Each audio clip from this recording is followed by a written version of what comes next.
my headspace that I'm in now is way better than what I was before, and that's the only thing that matters to me.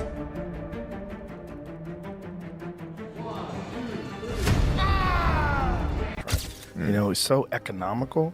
Like, he puts pressure on guys without throwing too many punches, and then starts to figure holes out, and the way he can explode and move in with one shot, my God. All-time great heavyweights, all right? And it shouldn't be. But he's sparring the heavyweight, the level of heavyweight that, more experienced than Jake Paul, right? But Jake Paul has beaten those heavyweights himself, all right? Gervonta Davis didn't hold back on the Joe Rogan podcast, sending a harsh warning to Jake Paul before their fight. The power puncher said clearly he's not treating Jake like a joke. He's treating him as someone who made a big mistake.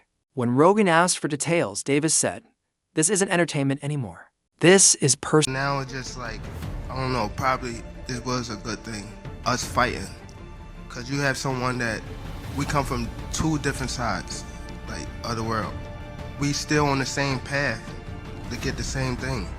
I gotta be in there with him. I gotta be able to, his arm reach, his size, his power, the way he moving and things like that. I just gotta adapt as I fight him. I think it's gonna be a great event. Every time I fight is fireworks. Boxing wins come November the 14th. We just giving boxing what it needs, and that's excitement. From Davis's point of view, this fight is about redemption. After his draw in March 2025 against Lamont Roach Jr., the first non-win of his career, many started to doubt him, thinking about his legacy and champion status. Davis sees this match as a chance to silence critics and prove he still belongs with the best. Even though this bout isn't officially ranked, he's treating it like a world title. With Tank, first off, don't watch Tank. Don't do it. You know what I'm saying? You support it, then what you doing? You can't not support and support at the same time, right?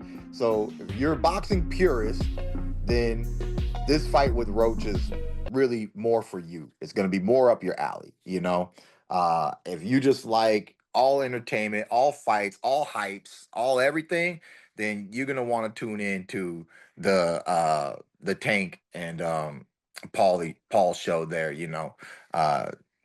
because that's all for entertainment. What is it? For entertainment purposes only, right? It's just say like somewhere in the small print of the promotion. For entertainment, don't do this at home, kids. So fine. Disclaimer. Yeah, disclaimer. For entertainment purposes only, So, it's money-making purposes only, Jake Paul has admitted that facing Gervonta Davis is the hardest fight of his life, even with his height and reach advantage. Jake knows Davis is one of the top 10 pound-for-pound fighters in the world. He respects Davis's power, speed, and experience. Jake said he's more focused than ever, knowing he'll need more than just size to win. To beat Davis, he has to bring something extra. That I've actually ever been, because I know how good these people are that I'm sparring, and being able to see how good they are and knowing how good Tank is, it's actually going to be my toughest test to date. Yeah, I think, Jake, you could make the argument, right? Pound for pound wise, this guy's the most ferocious dude in the whole sport, couldn't you? For sure. I think he has probably one of the highest knockout percentages. Yeah, 90-something%, right? Exactly. And just his speed, his elusiveness, his ring IQ, his conditioning.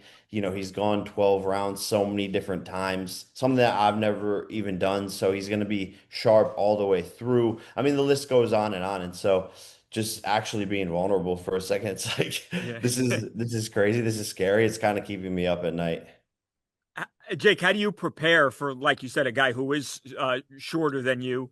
How do you find a sparring opponent to replicate something that obviously, there's nobody else out there that's Tank Davis? How do you prepare for a guy that's different stature-wise? Yeah, no, we have world champions. Raymond Ford in the 130-pound weight class. We got Montana Lovin. Shakur Stevenson is coming in this week.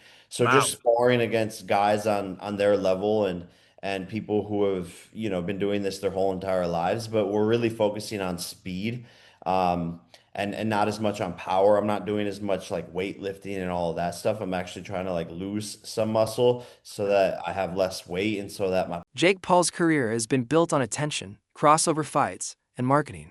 But this is his biggest test yet, both in skill and reputation. A win against Davis, no matter the rules, would change how people see him in boxing. Jake's claim of a $50 million purse shows how huge the stakes are, both in fame and money. We're getting Jake Paul and Gervonta Davis. What can you tell me about that? What can you tell me about why Jake and Anthony has maybe been put to the side for now? Yeah, they always told us that it was, we were looking at that fight for February of next year, and they always said that there was a chance that Jake would fight in November. I think, wasn't I the one that broke Jake Paul against Gervonta Davis 6 months ago or something? I knew that they'd agree that deal. I didn't know they were about to announce it then. But I did know that they'd agreed that deal previously. So I don't like it, if I'm honest. I mean, I think we need to really differentiate between boxing and an entertainment concept, and that's what that is. It's a freak show. It's entertainment. It's a lightweight fighting a cruiserweight. With, I don't know, is it bigger gloves and certain minutes per round? I don't know what it is, but I understand the market, and I understand this freak show shock kind of the world mentality of people potentially tuning in. Is that a step too far? Maybe. I mean, I hated Jake Paul against Mike Tyson, but it did massive numbers. I hate Jake Paul against Gervonta Davis. It'll probably do massive numbers. So that's when you really have to differentiate yourself between, just because you don't like it doesn't mean it isn't going to do good business. However you want to be involved with it is another kettle of fish. I don't want to be involved with it, but I do respect the fact that it's going to do big numbers. Jake Paul made headlines before the Davis fight by adding Shocker Stevenson to his camp. The move shocked fans and experts. Stevenson, a 3-division world champion known for his slick defense and smart boxing, will spar with Jake to help improve his timing, accuracy, and ring IQ, not just rely on size or power. We got some great guys coming in, some really experienced southpaws that are smaller. I think Montana Love is coming in. Shakur Stevenson wants to come in. Jermaine Ortiz. We're going to hit up Erickson Lubin, some of these guys. So we're just going to bring in a plethora of fighters that are... Training updates have been limited, but the few that surface tell a story. Davis's trainer raised concerns about the setup, mainly the use of 12-ounce gloves and the exhibition rules. He said the weight gap made the fight unfair unless glove size or rounds were adjusted. Still, the fight will go forward with the agreed rules: 10 rounds, 3 minutes each, and 12-ounce gloves for both men. The tank fight is getting really weird. Gervonta looks scared for his life because the rules are out. They're crazy. Oh, so everyone thought that the fight was at 190. He said it's at 195, and this weight difference is scaring the life out of Little Tank.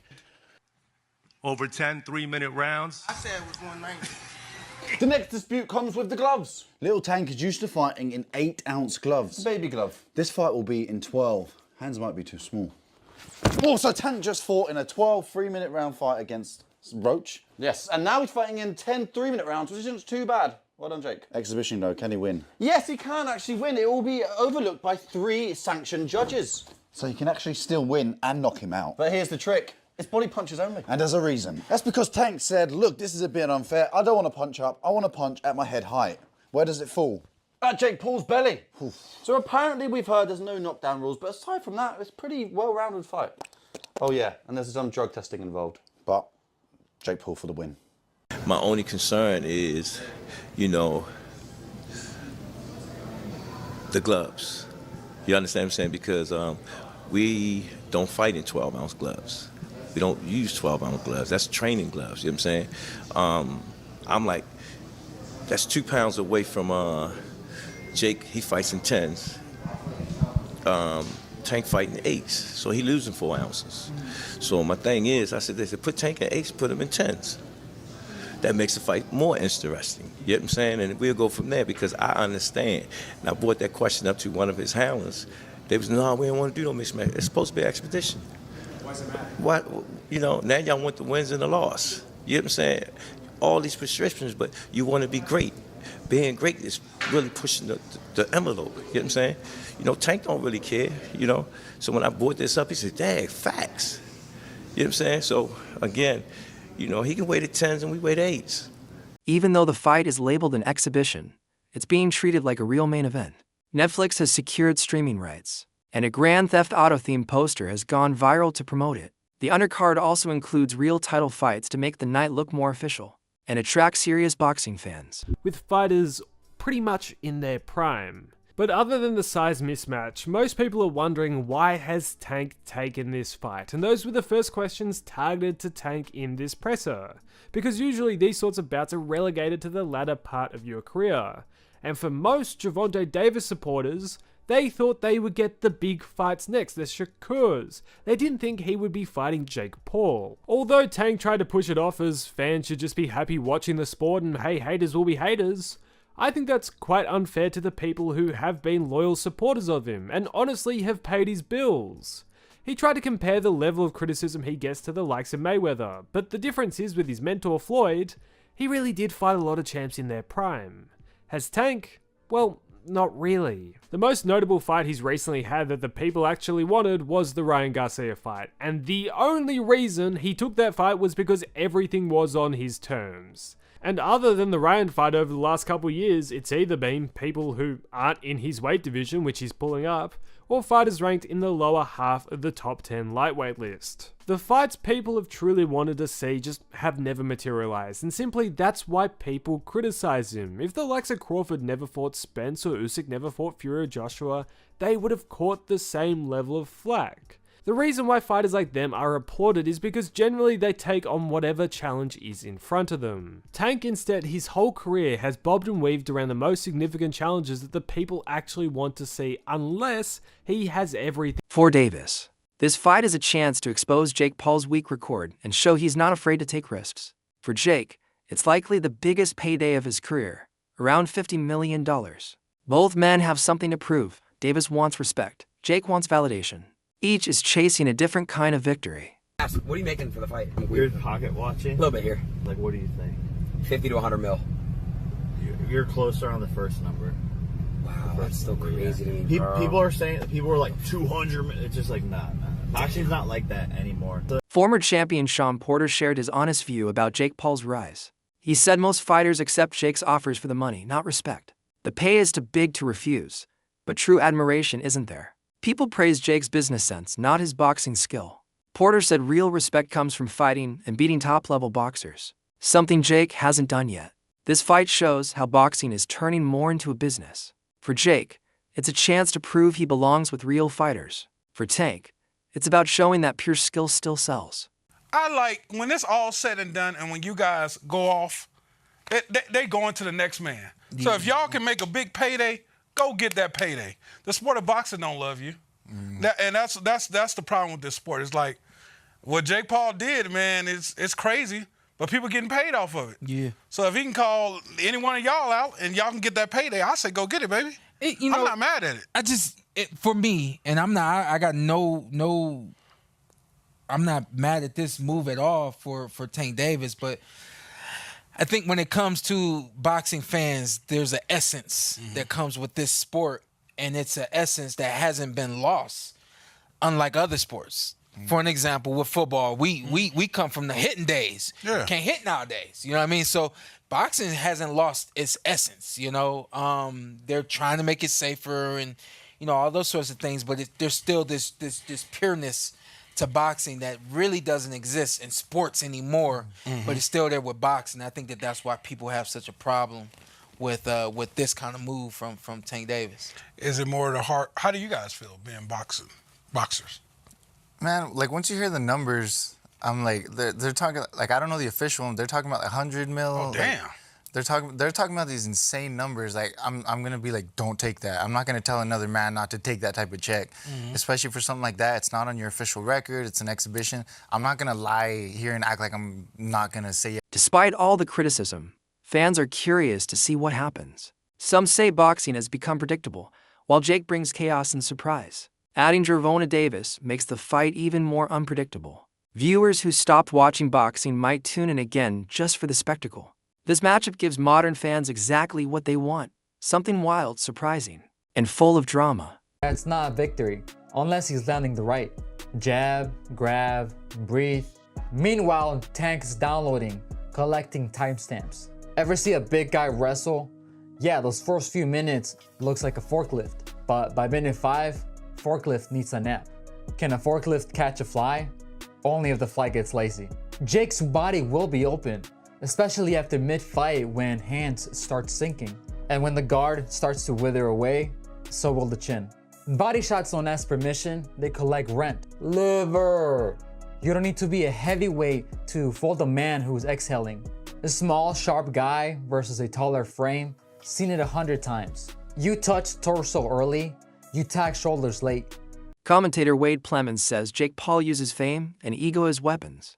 He doesn't just fight, he plays mind games before the first punch lands. Jake knows how to control the story, create hype, and turn everything into a viral moment. Wade says Jake lured Davis into this fight with fame, fortune, and attention that were too big to refuse. Jake's real victory might not come in the ring, but in owning the spotlight.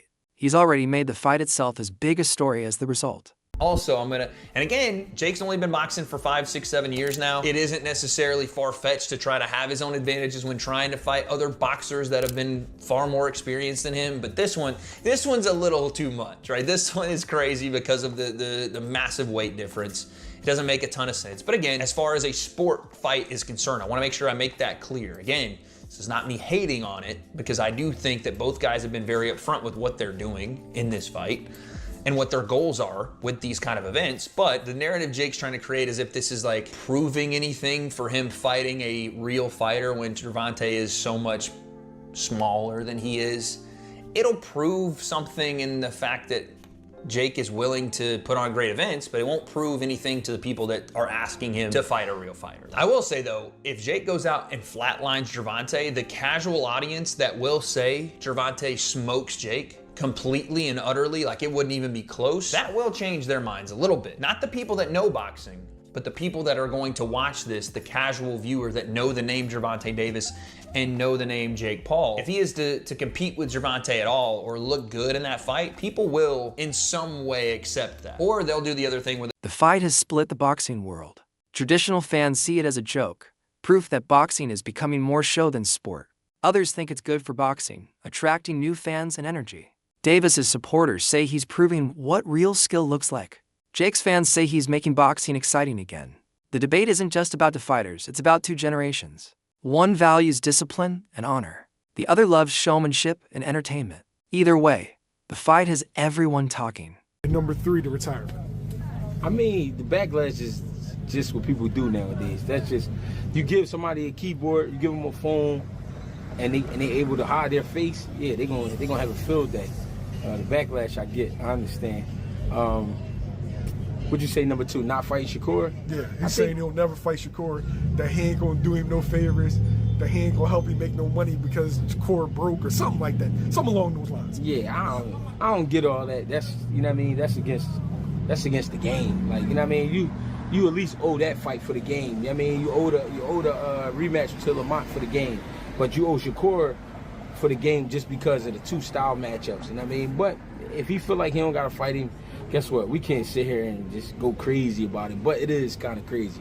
It is kind of corny. You know what I'm saying? If he not gonna fight Shakur, and if he's standing on it like, I'm not ever gonna fight you, I'm not doing you no favors. And all right. But then again, you know what? I don't know what them guys got going on. I don't know what they've been through personally. You know what I'm saying? But would I love to see that fight? Hell yeah, I would love to see that fight. And then number 3, you said what? You said the retirement. The retirement. Oh, boxing. Boxing. They're around. They're around. It's always gloves around. It's on you. It's on you. I'm chilling. You all right? Yeah, get with me. I know. How you feel? Dark skin boy. That's my man. The retirement is like he.